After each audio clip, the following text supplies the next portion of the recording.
Dracula by Bram Stoker. Chapter 16. Dr. Seward's Diary continued. It was just a quarter before 12 o'clock when we got into the churchyard over the low wall. The night was dark, with occasional gleams of moonlight between the dents of the heavy clouds that scudded across the sky. We all kept somehow close together, with Van Helsing slightly in front as he led the way. When we had come close to the tomb, I looked well at Arthur, for I feared the proximity to a place laden with so sorrowful a memory would upset him, but he bore himself well. I took it that the very mystery of the proceeding was in some way a counteractant to his grief. The professor unlocked the door, and seeing a natural hesitation amongst us for various reasons, solved the difficulty by entering first himself.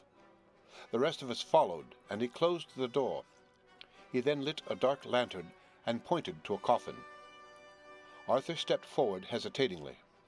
Van Helsing said to me, "You were with me here yesterday. Was the body of Miss Lucy in that coffin?" "It was." The professor turned to the rest, saying, "You hear, and yet there is no one who does not believe with me." He took his screwdriver and again took off the lid of the coffin. Arthur looked on, very pale but silent. When the lid was removed, he stepped forward. He evidently did not know that there was a leaden coffin, or at any rate had not thought of it. When he saw the rent in the lead, the blood rushed to his face for an instant, but as quickly fell away again, so that he remained of a ghastly whiteness. He was still silent. Van Helsing forced back the leaden flange, and we all looked in and recoiled. The coffin was empty. For several minutes no one spoke a word. The silence was broken by Quincy Morris. "Professor, I answered for you. Your word is all I want. I wouldn't ask such a thing ordinarily. I wouldn't so dishonor you as to imply a doubt. But this is a mystery that goes beyond any honor or dishonor. Is this your doing?" "I swear to you by all that I hold sacred that I have not removed or touched her. What happened was this. 2 nights ago, my friend Seward and I came here with good purpose, believe me. I opened that coffin, which was then sealed up, and we found it as now empty. We then waited and saw something white come through the trees. The next day, we came here in daytime, and she lay there. Did she not, friend John?" "Yes." "That night, we were just in time. One more so small child was missing, and we find it, thank God, unharmed amongst the graves. Yesterday, I came here before sundown, for at sundown the undead can move. I waited here all night till the sun rose, but I saw nothing. It was most probable that it was because I had laid over the clamps of those doors garlic, which the undead cannot bear, and other things which they shun. Last night there was no exodus, so tonight, before the sundown, I took away my garlic and other things, and so it is, we find this coffin empty. But bear with me. So far there is much that is strange. Wait you with me outside, unseen and unheard, and things much stranger are yet to be. So." Here he shut the dark slide of his lantern. "Now to the outside." He opened the door, and we filed out, he coming last and locking the door behind him. Oh, but it seemed fresh and pure in the night air after the terror of that vault. How sweet it was to see the clouds race by, and the passing gleams of the moonlight between the scudding clouds crossing and passing, like the gladness and sorrow of a man's life. How sweet it was to breathe the fresh air that had no taint of death and decay. How humanizing to see the red lighting of the sky beyond the hill, and to hear far away the muffled roar that marks the life of a great city. Each, in its own way, was solemn and overcome. Arthur was silent, and was, I could see, striving to grasp the purpose and the inner meaning of this mystery. I was myself tolerably patient, and half inclined again to throw aside doubt and to accept Van Helsing's conclusions. Quincy Morris was phlegmatic in the way of a man who accepts all things, and accepts them in the spirit of cool bravery, with hazard of all he has at stake. Not being able to smoke, he cut himself a good-sized plug of tobacco and began to chew. As to Van Helsing, he was employed in a definite way. First, he took from his bag a mass of what looked like thin, wafer-like biscuit, which was carefully rolled up in a white napkin. Next, he took out a double handful of some whitish stuff like dough or putty. He crumbled the wafer up fine and worked it into the mass between his hands. This he then took, and rolling it into thin strips, began to lay them into the crevices between the door and its setting in the tomb. I was somewhat puzzled at this, and being close, asked him what it was that he was doing. Arthur and Quincy drew near also, as they too were curious. He answered, "I am closing the tomb so that the undead may not enter." "And is that stuff you have there going to do it?" "It is." "What is that which you are using?" This time the question was by Arthur. Van Helsing reverently lifted his hat as he answered, "The host. I brought it from Amsterdam. I have an indulgence." It was an answer that appalled the most skeptical of us, and we felt individually that in the presence of such earnest purpose as the Professor's, a purpose which could thus use to him the most sacred of things, it was impossible to distrust. In respectful silence, we took the places assigned to us close round the tomb, but hidden from the sight of anyone approaching. I pitied the others, especially Arthur. I had myself been apprenticed by my former visits to this watching horror, and yet I, who had up to an hour ago repudiated the proofs, felt my heart sink within me. Never did tombs look so ghastly white. Never did cypress, or yew, or juniper so seem the embodiment of funeral gloom. Never did tree or grass wave or rustle so ominously. Never did bough creak so mysteriously, and never did the far-away howling of dogs send such a woeful presage through the night. There was a long spell of silence, big, aching, void, and then from the Professor a keen "Shh!" He pointed, and far down the avenue of yews we saw a white figure advance, a dim white figure which held something dark at its breast. The figure stopped, and at the moment a ray of moonlight fell upon the masses of driving clouds, and showed in startling prominence a dark-haired woman dressed in the cerements of the grave. We could not see the face, for it was bent down over what we saw to be a fair-haired child. There was a pause and a sharp little cry, such as a child gives in sleep, or a dog as it lies before the fire in dreams. We were starting forward, but the Professor's warning hand, seen by us as he stood behind a yew tree, kept us back. And then, as we looked, the white figure moved forwards again. It was now near enough for us to see clearly, and the moonlight still held. My own heart grew cold as ice, as I could hear the gasp of Arthur as we recognized the features of Lucy Westenra. Lucy Westenra, but yet how changed! The sweetness was turned to adamantine, heartless cruelty, and the purity to voluptuous wantonness. Van Helsing stepped out, and obedient to his gesture we all advanced too. The four of us ranged in a line before the door of the tomb. Van Helsing raised his lantern and drew the slide. By the concentrated light that fell on Lucy's face, we could see that the lips were crimson with fresh blood, and that the stream had trickled over her chin and stained the purity of her lawn death robe. We shuddered with horror. I could see by the tremulous light that even Van Helsing's iron nerve had failed. Arthur was next to me, and if I had not seized his arm and held him up, he would have fallen. When Lucy, I call the thing that was before us Lucy because it bore her shape, saw us, she drew back with an angry snarl, such as a cat gives when taken unawares. Then her eyes ranged over us. Lucy's eyes in form and colour, but Lucy's eyes unclean and full of hellfire instead of the pure, gentle orbs we knew. At that moment, the remnant of my love passed into hate and loathing. Had she then to be killed, I could have done it with savage delight. As she looked, her eyes blazed with unholy light, and the face became wreathed with a voluptuous smile. Oh God, how it made me shudder to see it! With a careless motion, she flung to the ground, callous as a devil, the child that up to now she had clutched strenuously to her breast, growling over it as a dog growls over a bone. The child gave a sharp cry and lay there moaning. There was a cold-bloodedness in the act which wrung a groan from Arthur. When she advanced to him with outstretched arms and a wanton smile, he fell back and hid his face in his hands. She still advanced, however, and with a languorous, voluptuous grace said, "Come to me, Arthur. Leave these others and come to me. My arms are hungry from you.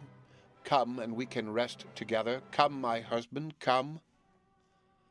There was something diabolically sweet in her tones, something of the tinkling of glass when struck, which rang through the brains even of us who heard the words addressed to another. As for Arthur, he seemed under a spell. Moving his hands from his face, he opened wide his arms. She was leaping for them when Van Helsing sprang forward and held between them his little golden crucifix. She recoiled from it, and with a suddenly distorted face full of rage dashed past him as if to enter the tomb. When, within a foot or two of the door, however, she stopped, as if arrested by some irresistible force. Then she turned, and her face was shown in the clear burst of moonlight and by the lamp, which had now no quiver from Van Helsing's nerves.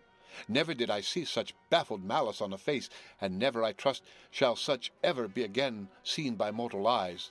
The beautiful colour became livid, the eyes seemed to throw out sparks of hellfire, the brows were wrinkled as though the folds of flesh were the coils of Medusa's snakes, and the lovely blood-stained mouth grew to an open square, as in the passion masks of the Greeks and Japanese. If ever a face meant death, if looks could kill, we saw it at that moment. And so for full half a minute, which seemed an eternity, she remained between the lifted crucifix and the sacred closing of her means of entry. Van Helsing broke the silence by asking Arthur, "Answer me, O my friend. Am I to proceed in my work?" "Do as you will, friend. Do as you will. There can be no horror like this ever any more." And he groaned in spirit. Quincy and I simultaneously moved towards him and took his arms. We could hear the click of the closing lantern as Van Helsing held it down. Coming close to the tomb, he began to remove from the chinks some of the sacred emblem which he had placed there. We all looked on with horrified amazement as we saw, when he stood back, the woman with a corporeal body as real as that moment as our own pass through the interstice where scarce a knife blade could have gone. We all felt a glad sense of relief when we saw the professor calmly restoring the strings of putty to the edges of the door. When this was done, he lifted the child and said, "Come now, my friends. We can do no more till tomorrow. There is funeral at noon, so here we shall all come before long after that. The friends of the dead will all be gone by 2, and when the sexton locks the gate, we shall remain. Then there is more to do, but not like this of tonight. As for this little one, he is not much harmed, and by tomorrow night he shall be well. We shall leave him where the police will find him, as on the other night, and then to home." Coming close to Arthur, he said, "My friend Arthur, you have had a sore trial, but after, when you look back, you will see how it was necessary. You are now in the bitter waters, my child. By this time tomorrow you will, please God, have passed them and have drunk of the sweet waters. So, do not mourn overmuch. Till then I shall not ask you to forgive me." Arthur and Quincy came home with me, and we tried to cheer each other on the way. We had left behind the child in safety and were tired, so we all slept with more or less reality of sleep. 29 September. Night. A little before 12 o'clock, we three, Arthur, Quincy, Morris, and myself, called for the professor. It was odd to notice that by common consent we had all put on black clothes.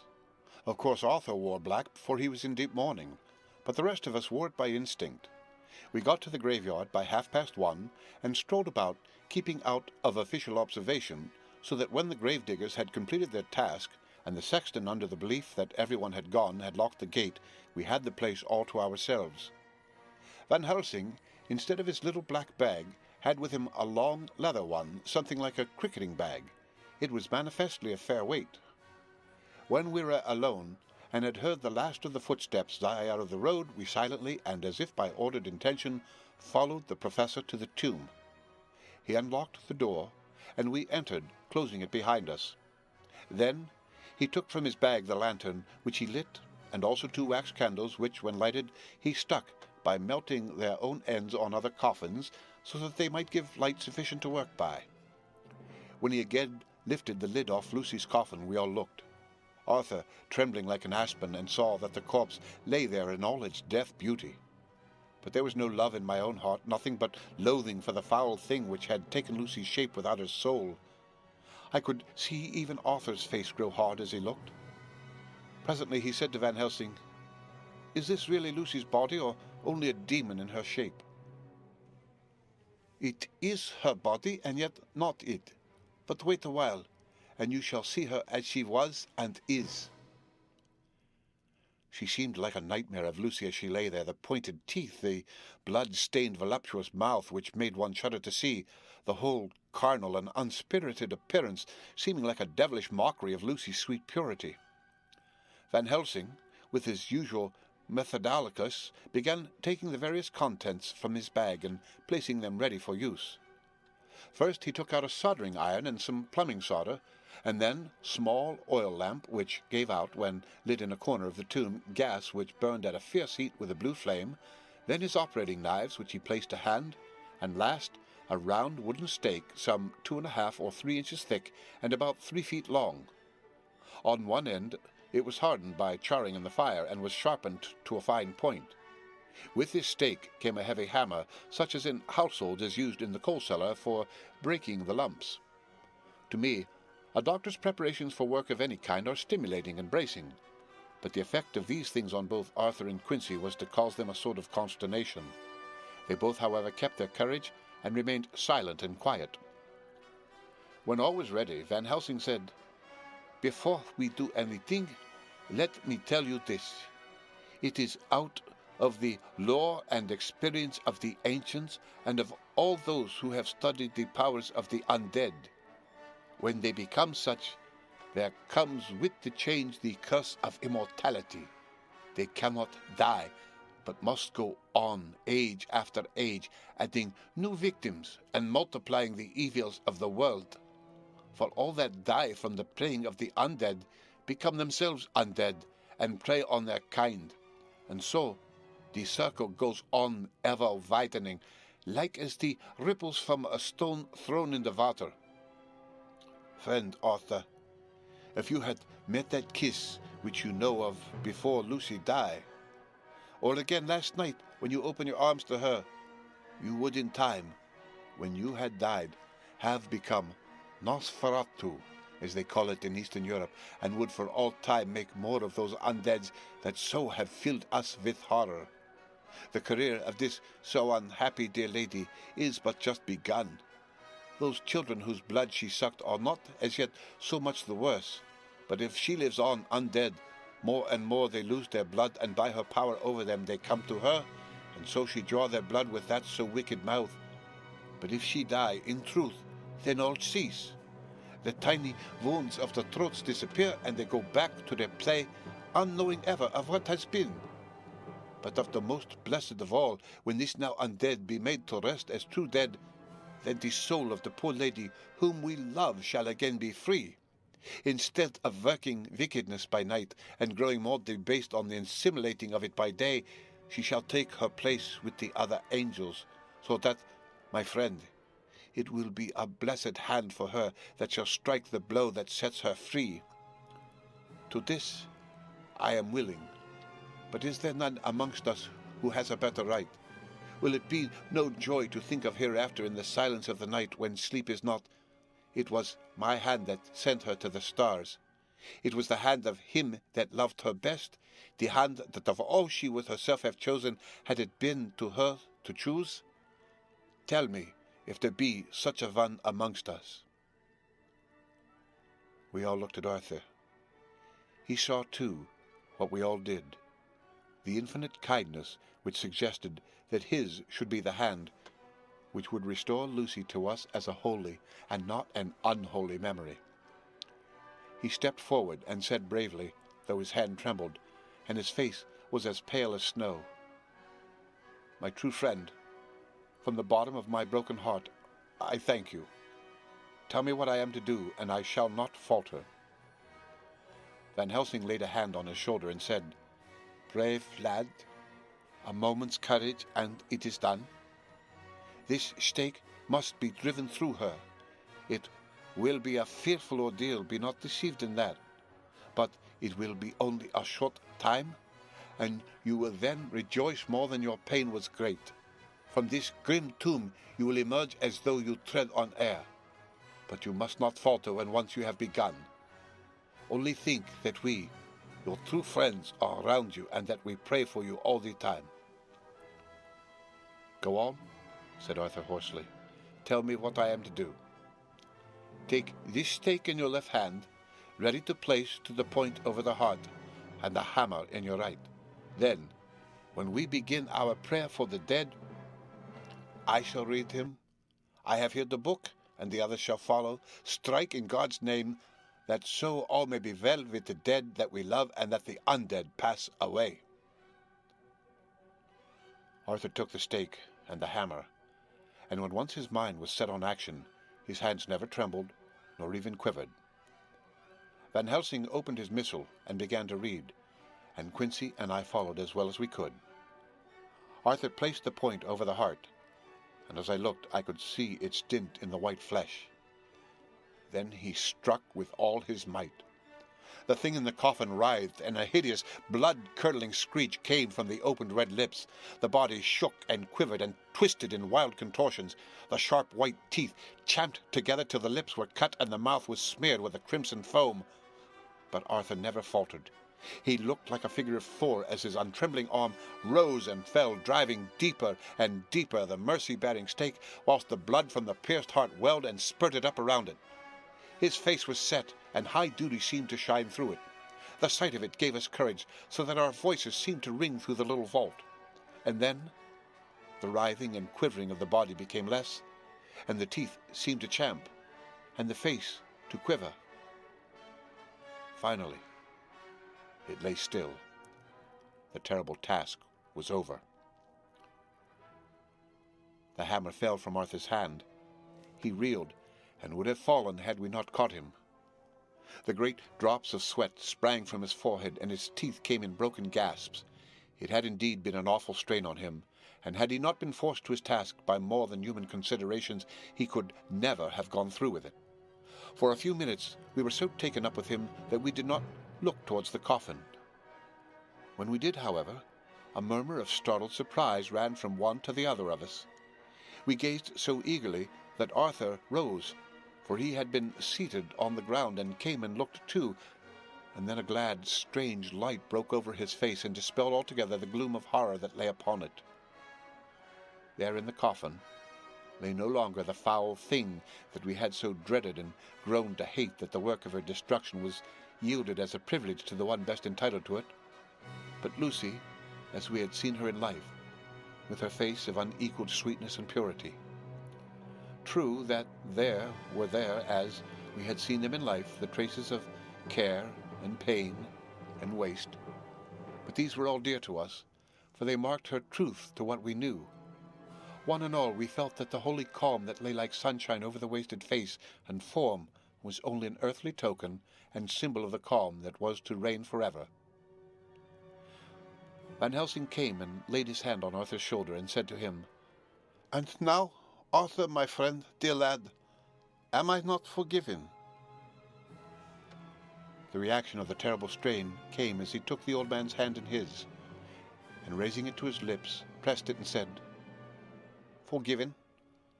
God bless you that you have given my dear one her soul again, and me peace." He put his hands on the professor's shoulder, and laying his head on his breast, cried for a while silently, whilst we stood unmoving. When he raised his head, Van Helsing said to him, "And now, my child, you may kiss her. Kiss her dead lips, if you will, as she would have you too, if for her to choose. For she is not the grinning devil now, not any more a foul thing for all eternity. No longer she is the devil's undead. She is God's true dead, whose soul is with him." Arthur bent and kissed her, and then we sent him and Quincy out of the tomb. The professor and I sawed the top off the stake, leaving the point of it in the body. Then we cut off the head and filled the mouth with garlic.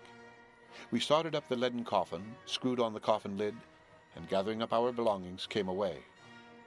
When the professor locked the door, he gave the key to Arthur. Outside the air was sweet, the sun shone, and the birds sang, and it seemed as if all nature were tuned to a different pitch. There was gladness and mirth and peace everywhere, for we were at rest ourselves on one account, and we were glad, though it was with a tempered joy. Before we moved away, Van Helsing said, "Now, my friends, one step of our work is done, one the most harrowing to ourselves. But there remains a greater task, to find out the author of all this sorrow and to stamp him out. I have clues which we can follow, but it is a long task and a difficult one, and there is danger in it and pain.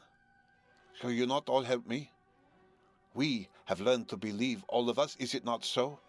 And since so, do we not see our duty? Yes, and do we not promise to go on to the bitter end?" Each in turn we took his hand, and the promise was made. "Then," said the professor as we moved off, "2 nights hence, you shall meet with me and dine together at 7 o'clock with friend John. I shall entreat 2 others, 2 that you know not as yet, and I shall be ready to all our work show and our plans unfold. Friend John, you come with me home, for I have much to consult you about, and you can help me. Tonight I leave for Amsterdam, but shall return tomorrow night, and then begins our great quest. But first I shall have much to say, so that you may know what to do and to dread. Then our promise shall be made to each other anew, for there is a terrible task before us, and once our feet are on the plowshare, we must not draw back." The end of Chapter 16. Read by Rick Kistner.